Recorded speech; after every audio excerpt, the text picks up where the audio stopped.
No, they came back on Thursday and tried to cross at Allenby, because they're not allowed to use Tel Aviv. Palestinians are not allowed to. Palestinians from the West Bank are not allowed to fly through Tel Aviv. So they have been, the bridge has been closed for some unexplained reason. So they've been stuck in Jordan since Thursday morning. And I texted him this morning to see, have you crossed? Did you get home? And he said there were too many people today and they couldn't get across. They're gonna try at 5 o'clock tomorrow morning. Oh. So, you know, and from they flew somewhere in Germany to Istanbul, and then Istanbul to Amman. But at their gate in the Istanbul airport, they were across the gateway from another plane that was boarding for Tel Aviv.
on YouTube.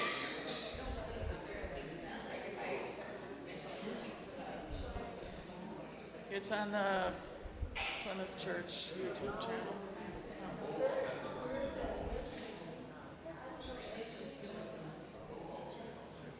I think it's being recorded too for that, so.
Well, thank you all for coming.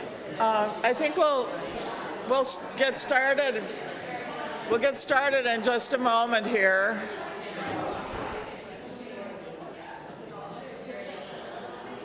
It is cold in here, isn't it? Yeah, good morning, good morning, good morning.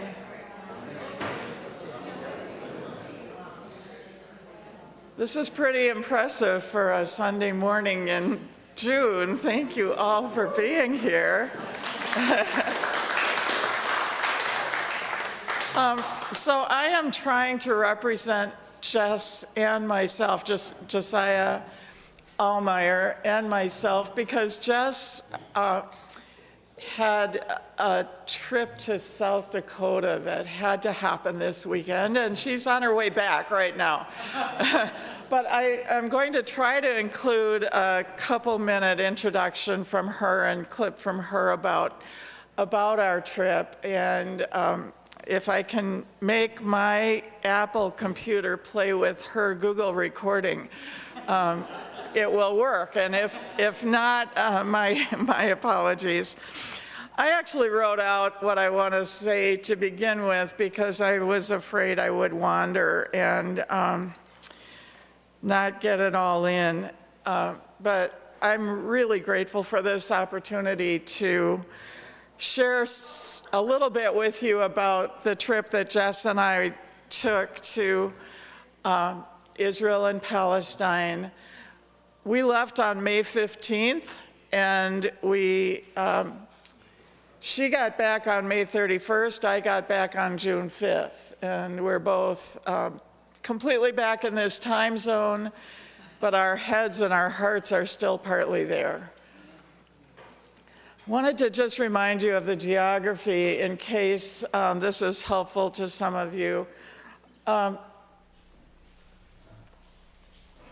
This is the modern state of Israel, the light yellow.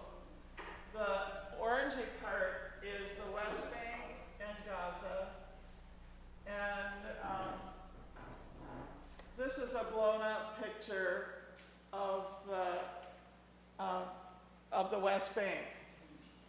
The dark blue line is the line of the wall, the separation barrier that separates Israel from the West Bank.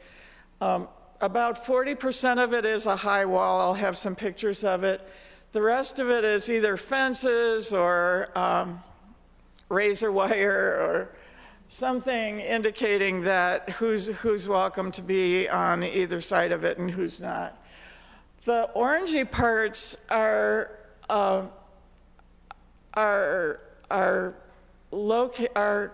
designating area A and B of the West Bank, which are the parts that Palestinians have civil control. In the major cities, Palestinians have civil control and security control unless Israel decides to override that at any point, which they can. But in Area B, the larger areas around the orangey parts, Palestinians have civil responsibility, so garbage collection and local government, and Israel has military security control, even in those orangey parts of the West Bank. In the white parts, Israel has full civil and military control. So Palestinians who live in the white parts of the West Bank are entirely under the discretion of Israel's choices about their lives. The farm that, the Tent of Nations farm, is located inside of Area C. So full Israeli civil and military control. So why I went? Because I could. These are the three people with me there are other clergy women who were part of a Presbyterian group I joined up with as part of my trip. But I'm getting ahead of myself, and I'm going to start reading so that I tell the story as I really want it told. This Sunday morning hour was set up for Jess and me to share with the Plymouth community something about our recent trip to Israel and Palestine. Unfortunately, she is not able to be here this morning after all, but she did make a couple brief videos for me to share, and I'll show one of those in a moment, or try to, as I said.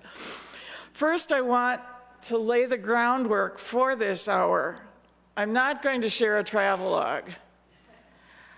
I'm not going to try to give a balanced view of what's happening in Israel and Palestine today.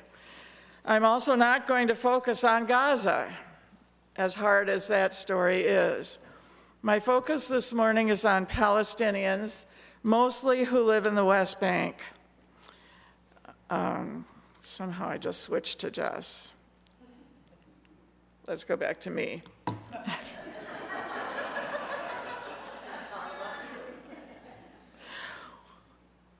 Palestinians in the West Bank, living under occupation since 1967, but in much worse conditions since October 7th. In a way, my recent trip was two trips packed into one trip there and back. Jess was part of my first 2/3 of my trip. Together, we volunteered on the Tent of Nations farm along with two other people who came with us. I was there for 11 days. Jess was there. Jess and Tin stayed for 2 weeks. And our third friend, Cody, who traveled with us, is still there. He's there until July 1st. For the second part of my trip, I joined a group of 18, mostly Presbyterians, but 2 other United Methodists, who were going to Israel and Palestine on a solidarity witness mission. And the express purpose of that trip was to come and see and then go and tell.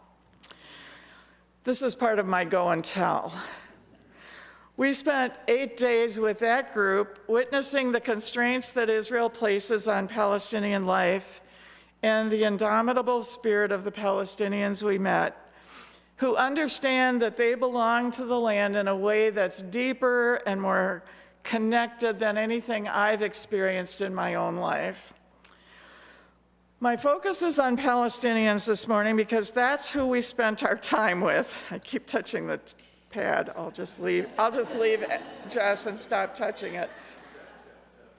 My focus is on Palestinians because that's who we spent our time with, not because others in that land are not also important and don't have stories that should be heard as well.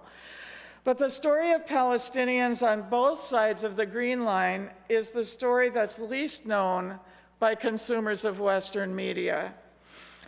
I recently watched a powerful video called Where Olive Trees Weep, and let me recommend that to you. It's available online for a donation, and if you don't want to pay for it, you can just put 0 in as your donation. You can still watch it, Where Olive Trees Weep.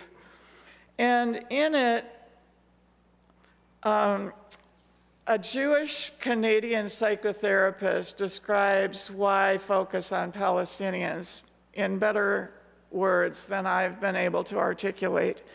He says, Dr. Gabor Mate says, I am not pro-Palestinian, I am pro-truth. And the truth is, Palestinians have been oppressed and suppressed, murdered and controlled and dispossessed for decades. That's the truth. And I don't like it as a human being. His words. So here's Jess's and my story. We thought we should begin with why we went. First my story, then hers. Since October 7th, I've been pretty much consumed by following news about the war in Gaza and the increase of aggression against both settlers and Israel's military on Palestinians in the West Bank. I've stayed in touch with friends. I've been very concerned about their safety and even about their mental health. I was vaguely thinking I wanted to go back on my own to see friends and to test the waters for a future, for possibilities of future travel with groups. And I thought I might wait until there was a ceasefire. Well, that was silly. And then something happened in March that made me start planning to go as soon as I could. Every Tuesday noon, I meet on a Zoom Bible study with other friends of Tent of Nations, often including the farmer, Daoud Nassar, from the Tent of Nations farm. I've told the story of the farm here a couple of times, once in a forum last October, interestingly on October 8th, the day after October 7th. And Daoud was supposed to be a video presence with us that morning, and it was just too hard, and he couldn't do it. So I shared the story then, and I also shared the story in a brief sermon during the Good Friday service. So you've heard a little bit about this farm, many of you. And you've been kind enough to ask me, many of you, how things are, how it's going.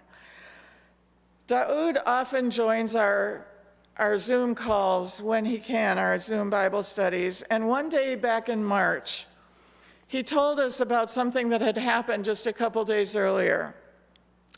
He was working in a field on the farm with a volunteer from Belgium, and a couple of settlers wearing military uniforms and carrying M16 guns jumped the fence from the settlement and came directly to them and basically accused them of trespassing on their own land and said to them that they needed to leave. This was not their land, they didn't belong there. Daoud explained that his family has owned and farmed this land for more than 100 years. And the settlers said to him, no, this is our land, God gave it to us, and you need to leave. Daoud politely but firmly stated that this land belongs to his family. They have documentation dating back to 1916. He's the third generation farming it, and he needed to care for the crops in this field. The settlers took Daoud's and the volunteers' IDs and continued harassing them about being there, and revealed that they knew quite a few details about the farm and about legal processes going on with the farm. They kept them at gunpoint in that field for 3 hours that afternoon. They finally returned the IDs, telling Daoud one last time that he should leave the farm and never return. Our Bible study group asked Daoud that Tuesday, as we talked with him, what he thought would have happened had the Belgian volunteer not been with him. He responded that he probably would have been arrested or shot. Then and there, I decided it was time for me to go, and that the main focus of my trip would be to volunteer at the farm.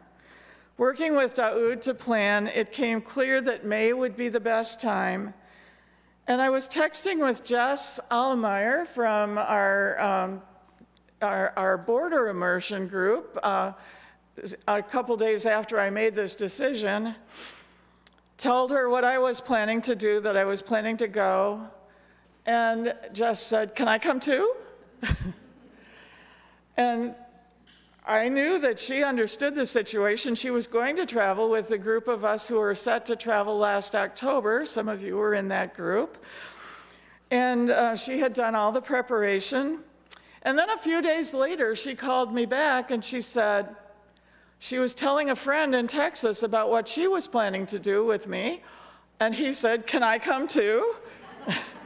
So I ran both of those two potential volunteers by Daoud to make sure that that was agreeable to him, and he was thrilled. So the three of us set plans to travel together. We picked up one more person who wanted to travel and volunteer at the farm too, and felt that it would be safer to come in with a group of others, which is true. So the four of us traveled together on we left on May 15th, we got there on May 16th, and spent a really incredible trip. Now I'm going to see if I can make Jess talk. Good morning, everybody. My name is Jess. Ahlemeier. Jesiah. You might know me as well. I have been with the foundation for 7 or 8 years. And sometimes you see me at 9 o'clock or sometimes the 11 o'clock service, you never know. I had the privilege in May to visit Palestine and Israel area with Joan and 2 others in our group that mostly went together. It's hard for me to explain why I wanted to go to that area.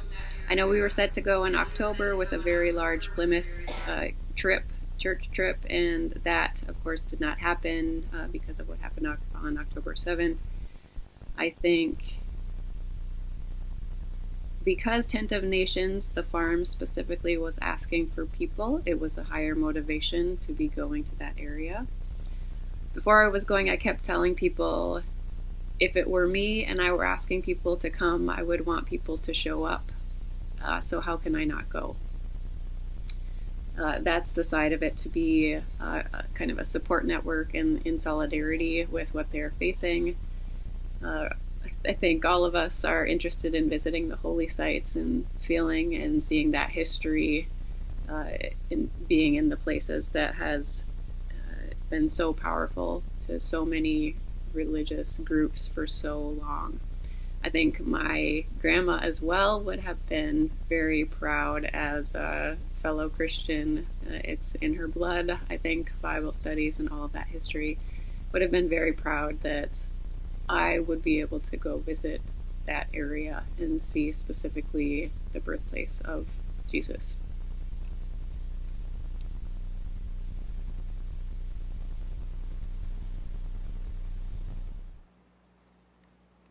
There we are. So this is us getting a ride out in the Land Rover the first morning that we went to stay at the farm. This is Tin in front. He's the one from Texas. He's a firefighter. Cody from Oregon is in the baseball hat. You know me, I'm in the other baseball hat. And Jess is in the middle. So this is how we got out there. The three of them stayed 24/7 for the next 10 days, 10, 11 days on the farm. I went back and forth. I was worried about my own health and being able to sleep in a rustic setting with no electricity or running water, and so I wimped out and went back and forth every day. I did spend every day on the farm until I met up with the Presbyterian group, but they literally stayed there. So in this map, this is Jerusalem, this is Bethlehem, and my finger is pointing where the farm is located. It's about 6 or 7 miles southwest of Bethlehem, and as I mentioned, it's in Area C, so under full Israeli control. These are the tents. They call them tents. They're metal, kind of sheet metal structures. This particular inside view shows the biggest one. It has about 18 or 19 beds in it. The smaller ones have 6 to 8 beds in them. And so one was the men's tent, one was the women's tent. And down at the end with the white door in the picture on the left, you can see the night toilet. They did install a flush toilet for people to use during the night, for volunteers to use, but the signs all over, inside and outside, say, please only use this during the night. Other times of day, use the compost toilets. That's because there's no water. There's no running water. The only water that is provided at the Tent of Nations comes from cisterns or is brought out in yellow 5-gallon containers from town. And that's how they get water. Electricity comes from solar panels. These are the compost toilets. Is that because of how Israel is trying to cut off their water? Well, it's because Israel has never allowed them to hook up to water supplies or to electricity. The 5 settlements that completely surround this hilltop that the farm is on, they all have running water, electricity, the whole works, swimming pools. So these are the sign to the compost toilets, and those 4, they're actually quite elegant, and it's the only place in Israel or Palestine where it's okay to throw the toilet paper into the toilet. This was kind of the central gathering place for all of our group activities, for meals, for time to just relax and talk with one another. So there are tables under that structure and a small kitchen in this building. These show how they get their electricity and water. On the left, that building is kind of the family home. So when family members are staying overnight on the farm, they stay in that home, but there are solar panels on the roof. Those provide the only electricity they have. This lower picture shows some of the other volunteers who were there at the same time. These are Union Seminary students from New York City. They are playing on top of one of the cisterns. This is Daoud Nassar is in the center of the picture. He's the main spokesperson for the farm, but he and his brother, Daher, do all the heavy farm work. And their sister Amal is on the right. She's out there every day. I realized after I looked at this today that I forgot to put Jihan, Daoud's wife, into this picture, but she's very much in the picture as one of the people that we dealt with every day and whose hospitality was really incredible. This was the group of volunteers that was there during the time that we were there. So Jess, Tin, Cody, and I were there, but also this group from Union Seminary and another group based out of Washington, D.C. All Christians, all there answering the call to be there to show up for the same reasons we went, to be supportive and to be protective. David Benedict on the left there is 92 years old. He brought the 5 students from Union, and I was really worried about whether they would get in or not. They came through Ben Gurion, and the airport in Tel Aviv, and all 5 of them had been arrested at the Columbia encampments before going. And if Israel had known that, they would have put them on the next plane out. But David walked up to the passport window first and said, "I'm a Christian pastor," which he is, "and I'm here with these 5 seminary students to see the holy sites." And they said, "Welcome to Israel." And they didn't have any trouble. That's Jess on the right. So the 2 of them were involved in a project painting. And I just will show the next few slides to show the kind of things that we were able to do. So we were there because our presence was helpful, was protective, but we were also there to do important work that needed to be done. So one of the big tasks was weeding.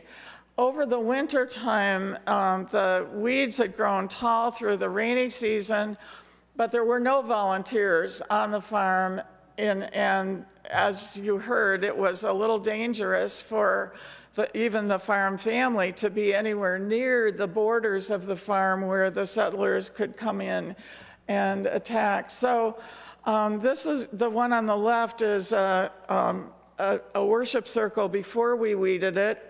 And this is my accomplishment around a small olive tree. We were weeding around the trees so that they wouldn't get hit with weed whackers. And then the larger space around, they cut down with weed whackers. Another task that's Jess in the green hat standing up there, another task that she was involved in and I helped with a bit was building this stone wall or reinforcing adding stones to the wall and then cementing it so that it can be a justice circle. And that pole in the middle that's painted black will have justice sayings painted onto them in English. And in order to be a center gathering place outdoors for for people who come to the farm. You can see in the background how close the settlements are. This is the settlement of Neve Daniel, and it's just over, like there's a slight dip valley, and then there's Neve Daniel right there. These volunteers had expertise in herbs, and so they were cutting, that's rosemary. And they were cutting rosemary and then drying it, and after it dried for a couple of weeks, it was being prepared for sale as another way of supporting the farm. Once we got all the weed whacking done, the weeds had to be loaded onto a trailer and hauled away, so one of the volunteers from Union and Daher are busy doing that, loading brush. And then there were just ordinary daily tasks, cleaning tables before and after every time we ate. Luckily, emptying the compost toilets didn't have to happen nearly that often, but it did have to happen one day while we were there, and that was I don't know, I hadn't thought about that one. Trick is you don't want to let them get too full. So the daily rhythm was really lovely on the farm. They got up early and started working at about 7:30 in the morning to avoid the heat of the day. They would work till about 11, take a tea break for a half hour or so, work again until 1 o'clock, have lunch. The whole afternoon then was free time. So they know about siestas. And so that's Jess during the after lunch rest time in the upper right. Those are the Union students again playing soccer below. and Tin and Cody in the picture on the left riding the tractor and getting ready to go back to work. About 4 o'clock in the afternoon, we would go back to work and work till 7-ish. And then by that point, I was going back to Bethlehem every night, but they would have dinner together. And so with being no electricity, the evenings were, they kind of went with the rhythms of the sun. There are natural caves on the farm, and they provide rooms that are used. In fact, in 1916, and for the first 2 generations on the farm, they lived in one of the caves. But this cave on the left is, they call the worship cave. And on Monday afternoons, we gathered for prayer as a whole community in the cave. And then this is the meeting cave on the right, and that's Daoud with a map out in front of him explaining to the volunteers the history of the farm and kind of the current situation. So why was our presence so important? There are 5 Israeli settlements completely surrounding the farm. And I just want to point out the difference between the farm, or the settlements, and the Palestinian communities that are getting squeezed by the growth of the settlements. So in this picture, this is Beitar Elite. And this is Beitar Elite. When I started going here, it was about 35 or 40,000. It's up to 65,000 and growing now. And every time I count, the space between here and the village of Nahaleen is smaller. Someday it's going to grow in between. This is another settlement looking to the side. And this is an agricultural settlement that uses covered crop or protection in order to grow vegetables and things that would be damaged in the sun if they didn't have a little bit of help. And they also raise cattle or dairy. I'm not sure if it's for dairy or for beef, but they raise things that go moo, that we can hear from there. This road was built in March. This didn't exist before. The settlers, this is right up against the border of the farm, and it goes right to a place over here where the farm cuts a little bit that way. And the goal apparently is to eventually extend this road straight through the farm. If they do that, they will be able to shut off all of the farmland to the east side of that road, and that will take probably about 85 of the 100 acres from the farm. So,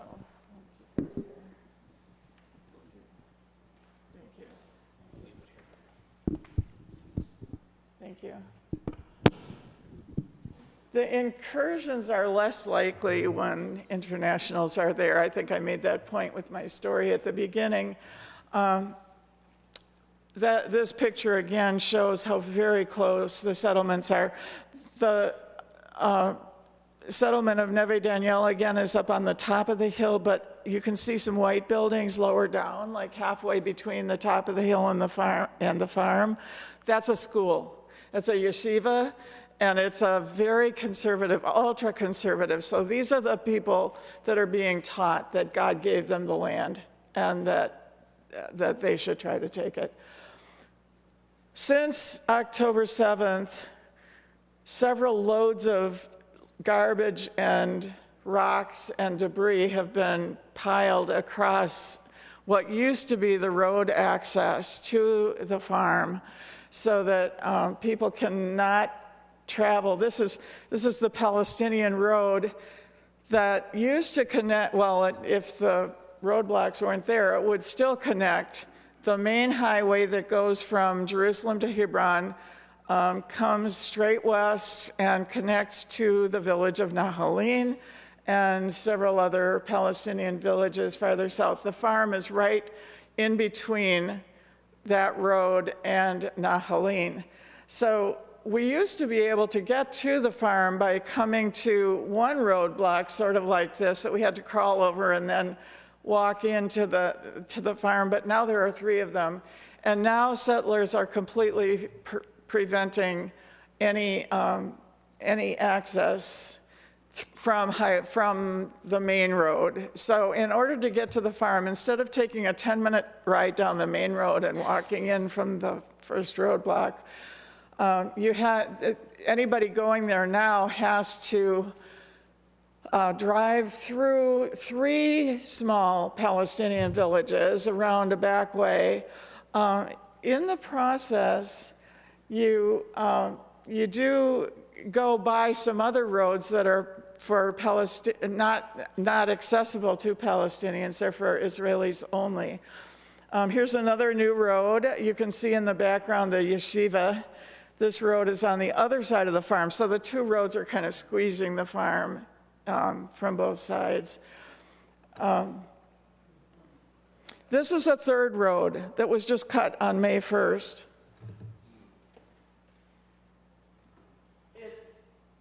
It comes up the hillside. That's the first road that's been cut onto the farm that actually is an incursion onto the farmland itself. And the only reason it stops right where it does and doesn't go all the way to the top is that Amal, the sister of Daoud and Daher, and the Dutch volunteer went and stood in front of the bulldozer. And knowing Rachel Corey's story and that she died doing that in Gaza,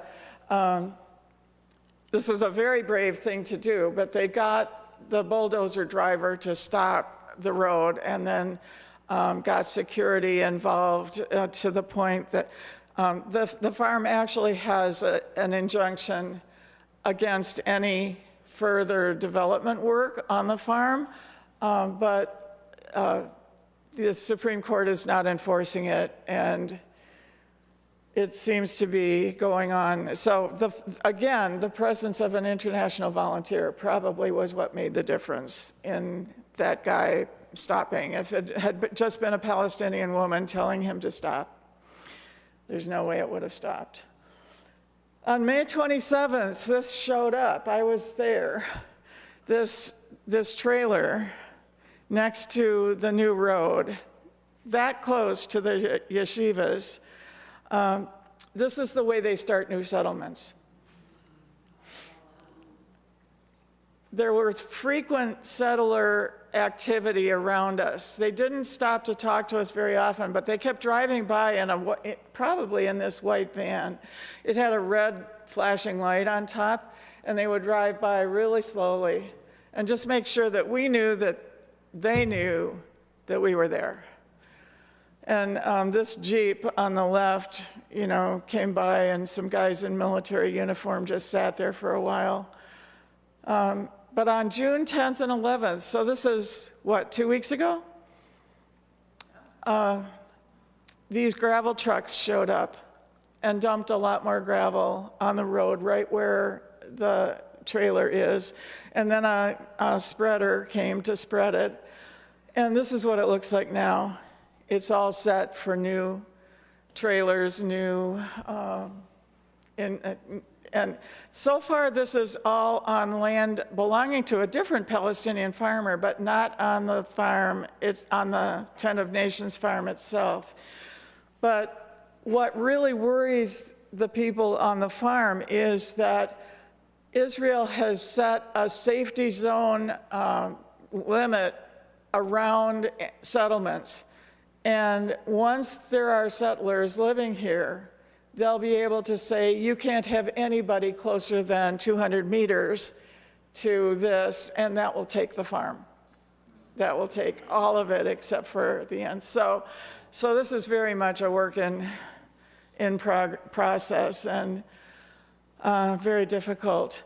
The last night that Jess was there, and I really wish she was here to tell this story, they were about to leave, and this neighbor drove up and started working on part of Daoud and Daher's land. And they went to talk to them and found out that a Palestinian in the Nahaline village had sold them part of Daher and Daoud's land without telling that, I mean, he didn't have the right to sell it, he didn't own it, but he sold it. And so they negotiated for about an hour trying to convince this person who had just paid for land that wasn't really his, that he couldn't work it and that the whole land is under legal dispute and that he had to leave. Jess said that she and Tin and Cody apologized afterwards for being there and said, you know, oh,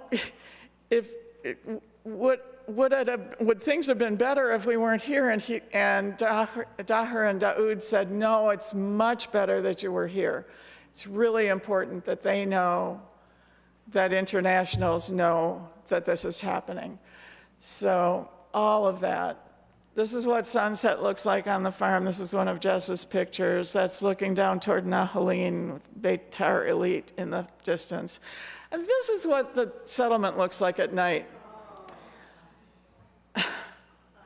Just in case you know, there actually is a Palestinian village in the dark area in between the two lit up, but you can't see it. Okay, we did have some other adventures, and I threw in a few pictures just to show you that we did get to show them some of the wonderful parts of what I hope a group from Plymouth will still get to do sometime in the future. We got a guided tour of Al Aqsa Mosque and the Dome of the Rock. The unusual thing about this is that Muslims are the only ones who are allowed to enter the way we entered or to go inside the buildings. But because we had an invitation, a permit, and a guide, we were able to go in. I asked him, I said, I was afraid we wouldn't be able to do this. And he said, you're the first group I've guided since October 7th. I asked him if nobody else had asked for it, and he said, no, we get requests. So we were, it helped to have a history there of having been there many times, but he spent 2 hours with us. It was great. We did a little shopping in the Old City Souk. We also went, this is my friend Usama, who would have been our guide for the Palestine trip that was going to happen from Plymouth last fall. Usama and the four of us in the middle, going into the Ibrahimi Mosque in Hebron, women have to put on these blue capes with things to cover our hair. It's pretty icky. But you get to go into this beautiful holy space, and that's worth it. We went to a keffiyeh factory. Interestingly enough, you can't buy a keffiyeh made in the West Bank anywhere in Israel or Palestine. They're all being sold internationally right now, and they can't keep up with the demand. But that's where they're made. We got some amazing Palestinian meals while we were there, of course. Hospitality is legendary, so that was all of us at, it was Tin's birthday, and so he's in the very front with the cake that they made for him. And then this is Tin and Cody with just Palestinian delicacies in front of them. It was really wonderful. So one of the signs of occupation when you're in the West Bank, you see water tanks on every building. These water tanks also are hooked up to hot water heaters, solar water heaters, so there's a reason for those. But I counted 22 water tanks on the roof of this house. Israel controls access to water. This is in Bethlehem. This is Area A. Supposedly, Palestine has total control in this area. But Israel controls the access to water. And at the time I left, the water hadn't been turned on in these houses for the running water for 3 weeks. So any water that they want to use has to be stored in those tanks. And if they run out before the water's turned on again, they have to buy it off the black market or just do without. The sign on the right is out at the farm, and it says, "We kindly ask our guests to use the compost toilet to save water. You can use the sink to wash your hands." And if you turn the water on, it is the tiniest trickle. That's all that will come out of the faucet. There are checkpoints that we had to go through in Hebron, signs of occupation. Other signs of occupation, that's the settler-only bypass road that connects the main road out to Beitar Illit. But this is the road that we had to take that goes under the bypass road. Israel is installing some new blacktop just on the other side of this underpass. And it looks for all the world like they're planning to put in a gate that they'll be able to close, and then they'll be able to close off access. So that's probably coming. This is what gates look like over there. This is one of the forms on the right that the wall can take. That's more razor wire than fence, as you can see. The wall on the left is in Bethlehem at WIAM, at the Palestinian Conflict Resolution Center. Brand new white building that I had not seen before, lower main part of that picture, is a meeting area for WIAM, and then behind it, the wall and the guard tower. The unique thing about this wall in this place is that it's gerrymandered way into Bethlehem in a U shape in order to put Rachel's tomb on the Israeli side of the wall. So Rachel's tomb is right on the other side of that. So on May 28th, I left the Palestinian group, or the Tent of Nations group, and I joined the Presbyterians to begin watching and listening. And I'll just quickly go through this. I've used almost all the time already. The first thing we did was to get a tour with a guide from the Israeli Committee on against house demolitions, and getting an overview over Jerusalem, and then seeing the wall, the way it crunches Palestinian communities. This is the refugee camp of Shufat in Jerusalem. They're not allowed to expand out, so as they have children and need more spaces, they can only build up. So it just keeps building up and up. And you can see that Israel likes to remind them where they are with their flags. This is a Palestinian community on the left. You can see all the water tanks. You can always tell what's Palestinian by water tanks on the roof. This is the settlement of Ahlemeier on the right. Gorgeous lawns, gardens. And we got up to an overlook in Ahlemeier and looked down, and there was this water park, an artificial lake. And I was just like one day off the farm where I was getting that trickle of water to wash my hands. And seeing this, you can rent boats, like paddle boats, you can swim, all kinds of water-based activities there. And you can see in the right-hand picture what the environment is. This is not a natural water area. We went to an Armenian encampment in the old city of Jerusalem where they're trying to fend off confiscation of the only remaining unbuilt land in the old city of Jerusalem. It's owned by the Armenians. The Armenian patriarch sold it without the permission of the community, and they have since learned that it wasn't his to sell. And in fact, part of the deeds to the land say that it can never be sold from the Armenians. But the person who bought it is trying to build a hotel there. Actually, that's what they say they're trying to build. Probably it's settlements. But in any case, this is our group listening to one of the people who's staying 24/7 on site in order to prevent that takeover from happening. As we drove through I'm not sure if this is Ramallah or Jerusalem where this happened, and I don't know if you can tell what's going on in that picture on the left. There are men on their knees facing the wall with their hands zip tied behind them. And this is just an ordinary scene. This didn't make any news.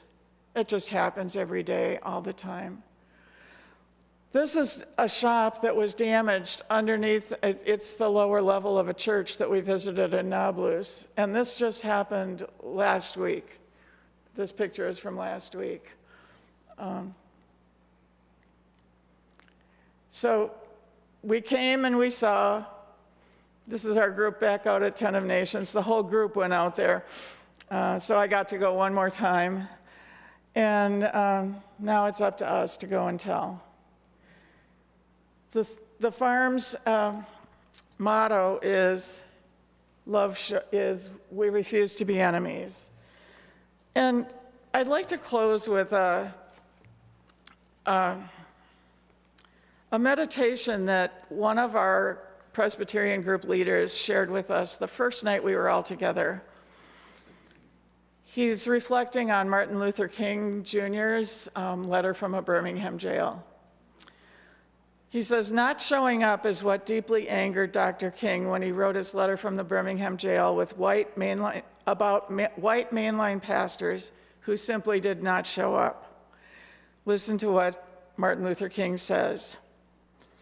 I have almost reached the regrettable conclusion that our great stumbling block is not the white citizens' counselor or the Ku Klux Klan, but the white moderate, who is more devoted to order than to justice, who prefers a negative peace, which is the absence of tension, to a positive peace, which is the presence of justice, who constantly says, I agree with you in the goal you seek, but I cannot agree with your methods of direct action, who paternalistically believes he can set the timetable for another man's freedom, who lives by a mythical concept of time, and who constantly advises us to wait for a more convenient season.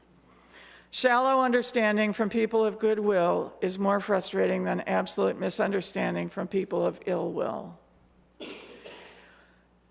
So Ron Shive, the pastor, in his meditation said, I wonder if King was writing today from a jail cell in New York City after having been arrested on the campus of Columbia University, might say, I have almost reached the regrettable conclusion that the Palestinians' great stumbling block is not AIPAC or the fundamentalist Zionist Christian, but the moderate or progressive American Christian, who is more devoted to order and not disturbing his or her American pro-Israel friends than to justice, who prefers a negative peace, which is the absence of tension, to a positive peace, which is the presence of justice.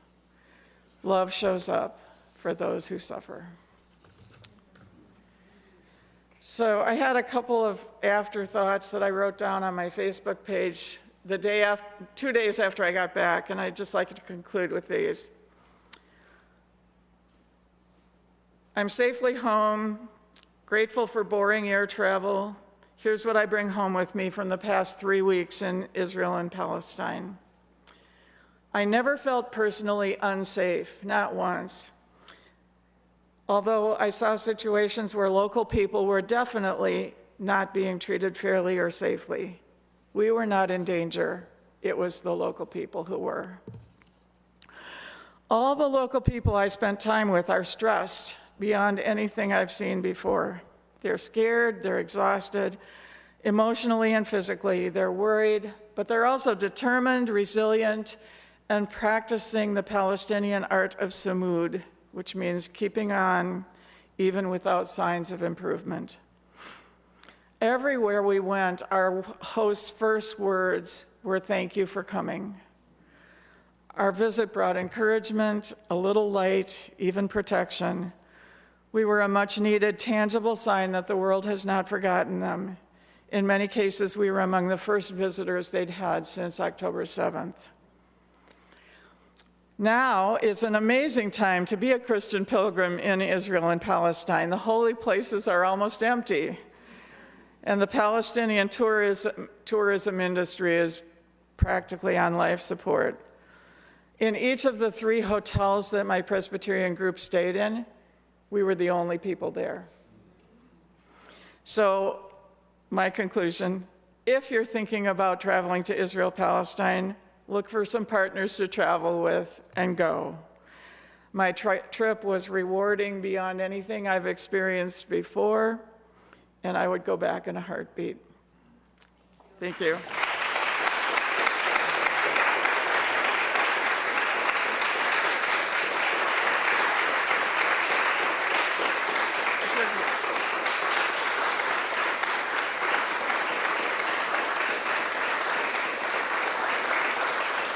Thank you so much. Really, I'm overwhelmed at this turnout. This is just amazing. And if you still have a few minutes to get to 11 o'clock church, but not too many, so feel free to just take off. But I can stick around and talk for a little while if any of you would like to.